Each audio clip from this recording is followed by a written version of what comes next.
Roseville becoming an iSchool? We'll show you some of the classes getting iPads and some of the other technological improvements Roseville has seen over the past few years. Plus, did you see a house driving down Berry? We did, and we have the video for you. You may have seen one freshman in the commercial. Who it is and why he's in it, coming up on TigerCast News, October 22nd, 2012.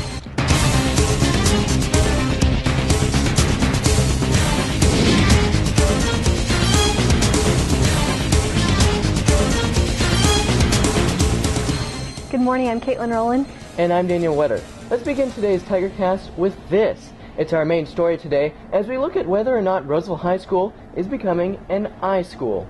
In the age of everything iPhones, iPods, iPads, some teachers are noticing Roseville hasn't quite been keeping up with the times. How many of you guys have your iPhones and iPads at home, and so you come to school and it's almost taking 10 steps back? But teacher Marie Christ would like to change that.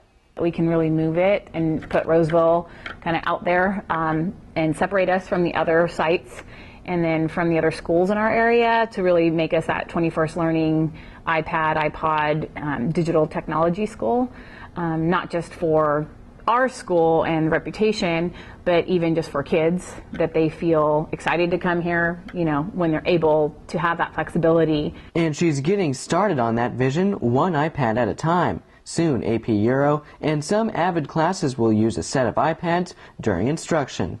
The kids had to find online an example of Renaissance art and then go and explain, and so they record themselves. So this is The Birth of Venus by Botticelli. It kind of incorporates what the kids already like, and they can do what they want in class, which is better. But it's what the school has done over the past couple of years that has laid the foundation to even allow iPads in classrooms. For instance, the addition of Wi-Fi in certain locations on campus. You know, there's sometimes some labs or even some classes may have some computer use, and I don't have that. I have a Wi-Fi, but it would be nice to use, you know, if someone has a smartphone, they could look up some information. Another addition, Illuminate grading software for teachers.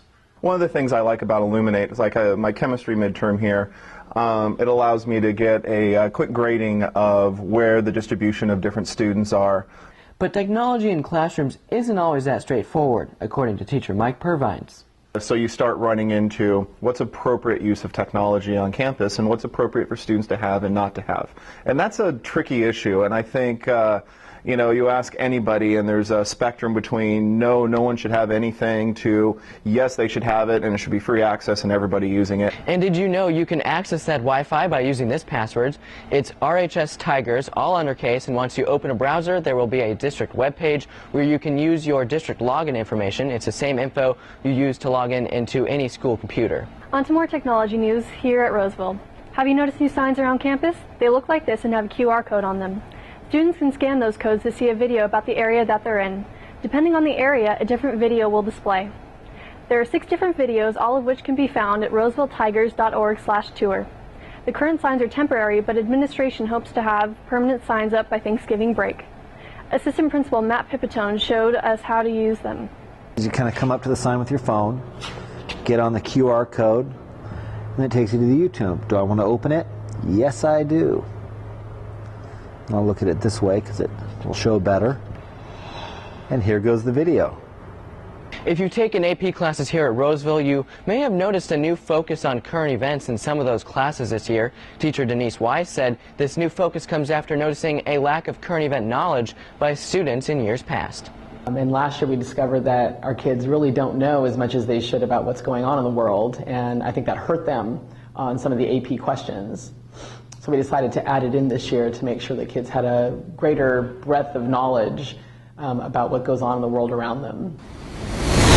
It was kind of sad, to be honest. Students are sad after seeing their big project literally drive away. Geometry and construction students bid their house they built last year a final farewell on Thursday as it was hauled away on a truck. You can see it there crossing the railroad tracks on Tiger Way. But this year holds a whole new challenge for the students.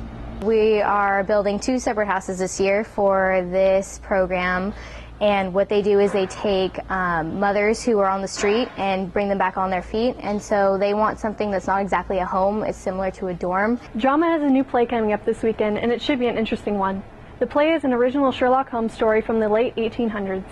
A girl named Alice Faulkner, and Sherlock goes and is trying to help her, and there's an evil villain, Jane Larrabee, who is in over her head. That play will debut Friday night at 7 p.m. and will also show on Saturday at the same time. How did out-of-stock items impact the sale of other products? 27% of customers who encountered an out-of-stock item on our website took products out of their basket and ultimately didn't purchase anything at all. That is freshman Marcus Wells in a commercial called Little Data for Oracle Software. That's just one of the many acting gigs Marcus has done over the last few years. He says he got into acting at a young age.